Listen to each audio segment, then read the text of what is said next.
nanti di kasusnya kalian lihat itu ada 2 jenis. Ini kan diberikan pada pasien dengan tidak sadar ya, benar nggak? Nah, nanti dilihat kasusnya. Berarti kalau tidak sadar berarti paru-parunya tidak ngembang. Jadi fungsi paru-paru ngapain? Untuk fungsi paru-paru untuk iya sih bernapas maksudnya.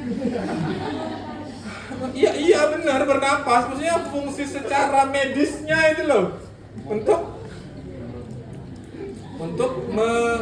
Untuk mempertahankan kadar oksigen di dalam darah, itulah fungsinya. Kita kembali tarik sedikit semester 1 ya. Yang anatomi fisiologi masih ingat yang sistem peredaran darah sama saya? Kan ada 2 ya, darah kecil, darah besar, ya, jantung, paru-paru jantung, ventrikel kanan membawa darah kotor ke paru-paru, dicuci kemudian masuk ke atrium kanan, gitu ya? Iya betul, yang itu ya, pintar sekali kalian ya. Oke, pokoknya yang itu ya, nah pokoknya di bagian paru-paru ya. Jadi di bagian paru-paru itu di bagian terkecil ada namanya alveoli ya, bertemunya antara arteriol dan venul, terjadi proses pertukaran oksigen. Jadi Anda menghirup oksigen, yang keluar karbon dioksida karena di dalam sel darah merah mengandung hemoglobin. Fungsi hemoglobin adalah memberi warna darah, namanya warna merah. Makanya sel darah merah, karena warna merahnya dari hemoglobin. Nah, fungsinya itu untuk mengikat oksigen. Jadi ketika masuk, Anda bernapas, masuk, diikat sama hemoglobin, karbon dioksida ditendang. Nah, gitulah sistemnya.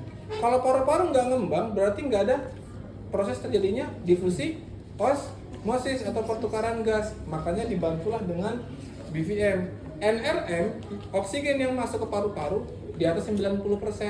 Kalau BVM itu 100%. Itu ya bedanya. Nah, karena kenapa? Orang yang tidak sadar itu resiko penurunan kesadaran karena otaknya kekurangan oksigen.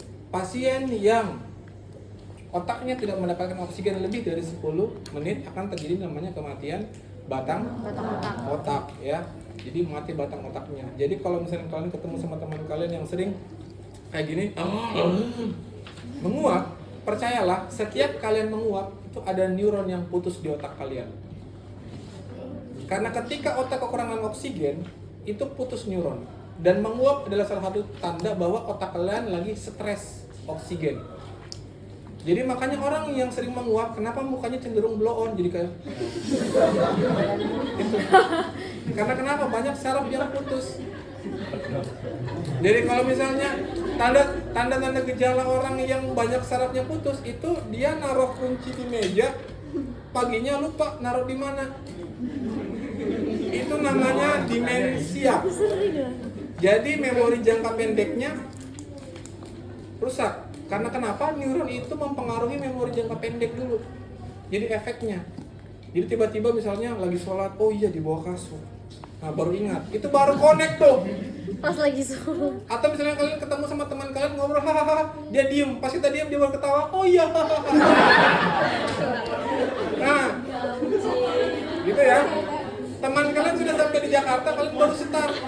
Nah, itu dia, ini tandanya sarafnya ada yang putus. Jadi teman kalian sudah sampai, jedeng, dia masih di sini nih. Kita harus apa, Pak? Kalau kayak gitu harus diapain? Ya, wassalam ya. Nah, kalau kayak gitu itu masih tahap rendah, kalian bisa ubah. Nah, makanya ada penelitiannya. Setiap baru bangun tidur itu jangan langsung bangun. Makanya agak sempoyongan kan. Usahakan otak lebih rendah daripada jantung. Contoh tidur di sini nih, dibawain kepalanya. Otak lebih rendah daripada jantung. Jadi kepala. Jadi anggaplah tidur nih. Di sini kepalanya dibawa aja dulu. Pokoknya lebih rendah dari jantung aja. Biarkan dia ngalir dulu. Tandanya itu kalau udah muka kalian udah merah, itu berarti kebutuhan oksigen darah dalam otak udah terpenuhi. Gitu ya. Kalau kalian bisa, karena kenapa? Ketika tidur otak itu istirahat. Jadi dia itu dalam kondisi kekurangan oksigen. Coba aja, saya dulu zamannya saya S1, kalau ada teman saya yang tidur duluan, pulas, kita langsung tarik bangun, berdiri, mandi kuliah, mandi dia, kuliah dia. Jam 8 malam. Karena masih gini. Nanti coba serius. Coba lagi. Hipnotis itu. Nah, tapi jangan ke mbahmu ya, bahaya mati nanti. Bahaya. Itu. Nah, untuk memposisikan otak lebih rendah daripada jantung, jangan lama-lama. Jadi semenit, 2 menit aja cukup sampai merah. Jangan 2 hari, jangan kelamaan. Karena kenapa? Ketika kelamaan, otomatis akan terjadi namanya TIK atau tekanan intrakranial. Akibatnya apa? Nanti gravitasi ya.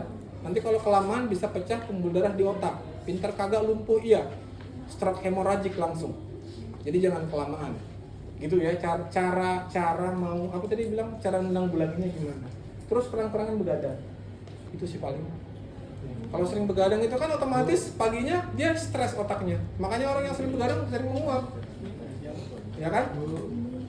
Itu ya untuk konsepnya ya. Kita lanjut. Nah, ada 2 posisi, ya ada 2 posisi ketika di outdoor sama di indoor. Kalau di outdoor itu nanti diperhatikan di soal OSCE-nya. Perhatiinnya adalah kalau misalnya pasien ditemukan tidak sadarkan diri, ditandai dengan fraktur servikal. Kata fraktur servikal harus diperhatikan. Jadi pasien yang tidak sadar dia kan posisinya supinasi ya, ekstensi ya, benar nggak? Kita akan lakukan hiperekstensi. Masih ingat ya? Ada berapa? Ada 3 ya. Head, tilt, chin lift, sama jaw thrust. Ada 3. Udah pernah kan ya? Nah itu. Nah, pasien yang fraktur servikal itu haram hukumnya dilakukan head tilt dan chin lift. Haram. Nggak boleh. Kalau misalnya dia tidak fraktur servikal itu boleh-boleh saja. Ini kalau kita kondisinya di luar dulu ya.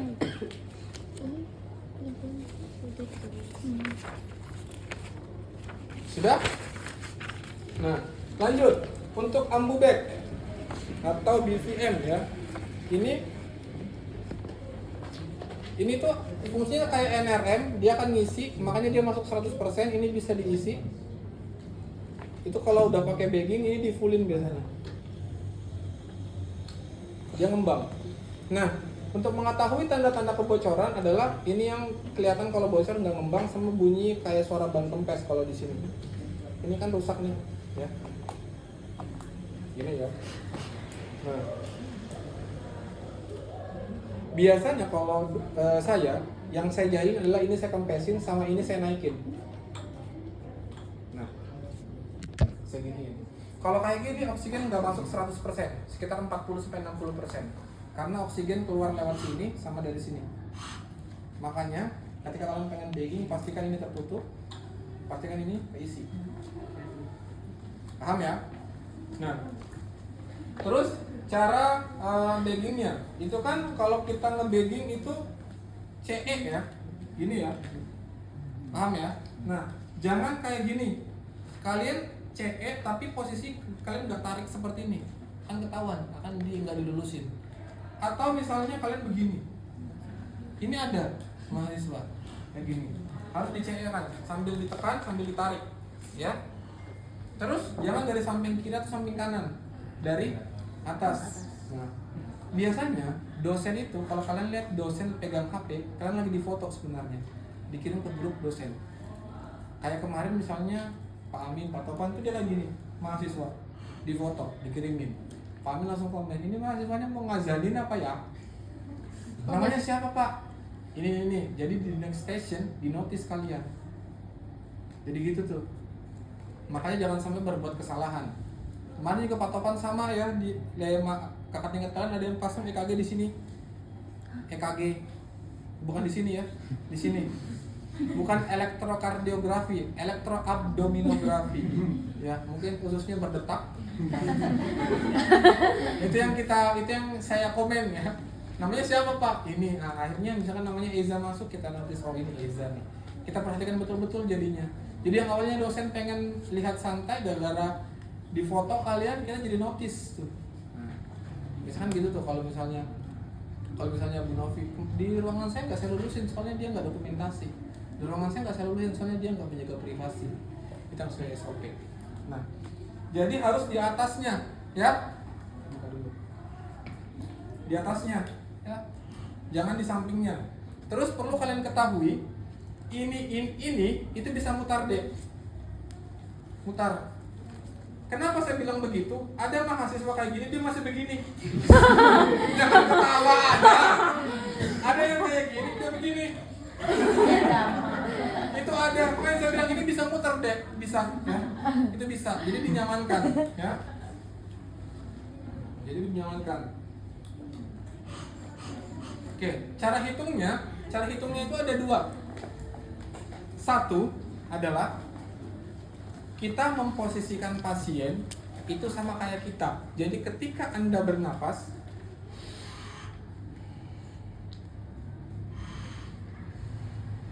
gitu ya. Nah, cuma ini nggak berlaku secara internasional karena kenapa? Nggak semua orang itu tidak volumenya sama, ya. Misalnya anggap saja misalnya ada penata dia atlet diving. Sekali napas dia mau bertahan 10 menit. Oke, 5 menit saya masih kuat. 20 menit, oh masih kuat, mati pasien. Makanya nggak bisa diterapkan secara general. Makanya dipakailah cara kedua, yaitu menurut American Heart Association. Dilakukan ventilasi selama 2 menit dengan jeda 6 detik. Itu. Cara hitungnya adalah seperti ini.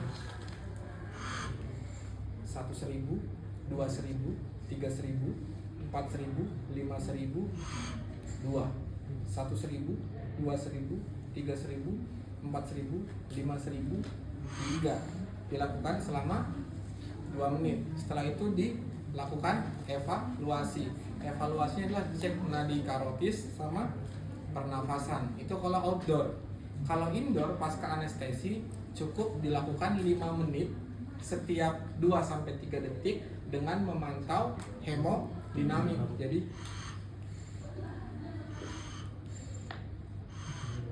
setiap jeda sampai 2 detik ya, 2-3 detik. Nah, kenapa dikatakan 1000? Jadi menurut American Heart Association dengan mengatakan 1000 atau 1000 itu jeda antar detik pertama sama detik selanjutnya sama kan? 1, 2, 3. Dengan mengatakan 1000 atau 1000 itu pas, ya. Jangan kayak yang kelompok sebelumnya ya. Jadi kan harusnya 1.000, 2.000, 3.000. Jangan 1.000, 2.000, 3.000, 4.000. Ada tadi kelompok sebelumnya ya. Nah, gitu jangan kayak gitu. Nah, jadi mengatakan 1000 itu biar dia pas. Itu menurut American Heart Association. Nah, terus lanjut. Ada yang bertanya kemarin, cewek bilang kayak gini, Pak, bagaimana kalau gini, Pak? Ya. 1.000. Namanya? Kurang ajar. 1.000. Atau enggak gini, Pak? Itu ada ya yang nanya. Jadi jawaban saya cuma satu. Jadi jawabannya adalah syarat untuk masuk tenaga kesehatan adalah berakal. Makanya kalian kesini ada tesnya kan. Nah, berarti kalian dianggap berakal. Jadi itu ya. Ada. Tes kesehatan? Ada. Psikologis? Ada. Ya kan? Ada kan? Nah, habis itu lanjut. Makanya kenapa harus dikatakan 1000? Karena jedanya pas. Itu dipakai taraf internasional. Karena di daerah nggak usah dunia deh, Indonesia aja kita berbagai macam suku dan budaya. Anggaplah nggak ada kata 1000. Mohon maaf nih, ada penata dari timur Papua. 1.3, 1.56. Bilang dia 10 detik, kita baru 1 detik mati pasien kembung. Itulah makanya ada kata 1000 di situ. Ya, biar sama. Namanya nih apa? Apa namanya nih? Ya Mas Igi. Mas ini tindakannya apa namanya? Itu bahasa lamanya. Kalau kalian pengen besok OC terlihat lebih keren, namanya adalah rescue breathing. Rescue breathing, penyelamatan pernapasan. Rescue breathing. Kalau misalnya, Pak, saya kuliah bahasa Inggris dari semester pertama sampai semester 4. Saya pengen pakai bahasa Inggris, Pak. Boleh. Kemudian pasien dilakukan rescue breathing menurut American Heart Association dilakukan dulu selama 6 detik. Kelamaan. Asik. Pak, terlalu mudah Pak, pakai apa? English. Saya pengen pakai British action. Ya, Boleh. Dilakukan rescue breath. Oh, selama 2 menit memberikan blood associate. Oh. Ya kan? Pakai action British kan? Sah-sah saja ya. Jadi kurang lebih seperti itu. Jadi kalau misalnya evaluasinya kalau dia di jalan yaitu 2 menit tiap 6 detik, kemudian dilakukan cek nadi karotis sama pernapasan. Kalau di OK dilakukan ventilasi selama 5 menit dengan jeda 2-3 detik sambil memantau hemodinamik. Selesai. Gila.